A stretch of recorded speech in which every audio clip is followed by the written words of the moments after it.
Sheba aliposikia sifa zake Sulemani, alitoka pande za mwisho wa nchi yake kwenda kwake Sulemani apate kujua sifa hizi na mafanikio haya yote.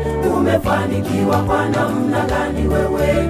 Hiyo hekima, hayo maarifa umepata wapi wewe Sulemani? Hiyo hekima, hayo maarifa umepata wapi wewe Sulemani?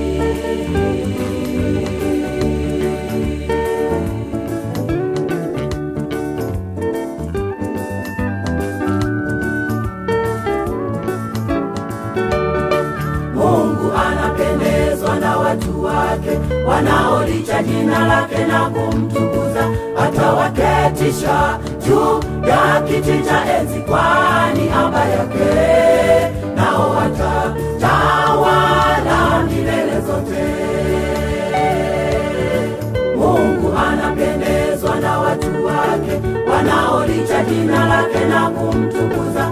Atawaketisha juu ya kiti cha enzi kwa niaba yake, nao watatawala milele zote.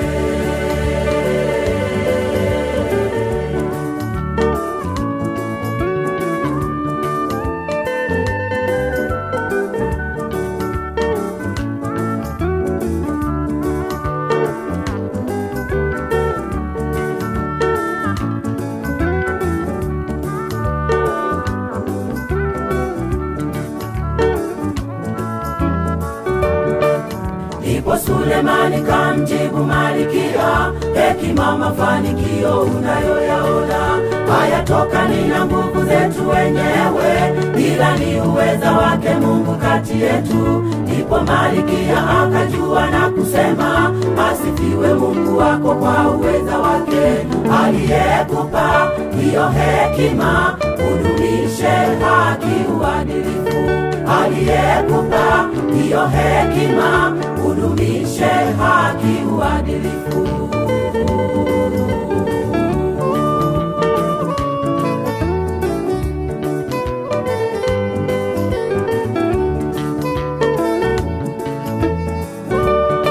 Mungu anapendezwa na watu wake wanaolicha jina lake na kumtukuza.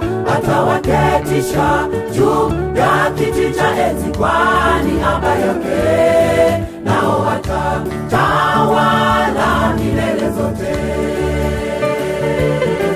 Mungu anapendezwa na watu wake wanaolicha jina lake na kumtukuza.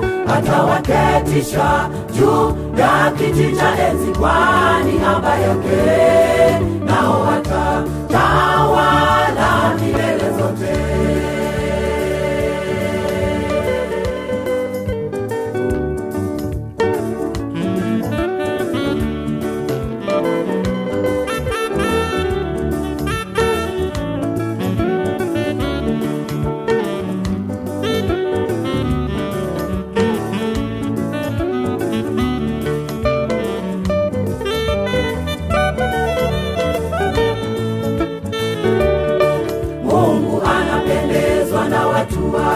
Wanaolicha jina lake na kumtukuza.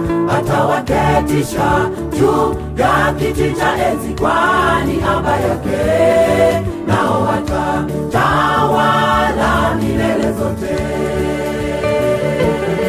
Mungu anapendezwa na watu wake wanaolicha jina lake na kumtukuza. Atawaketisha juu ya kiti cha enzi kwa niaba yake,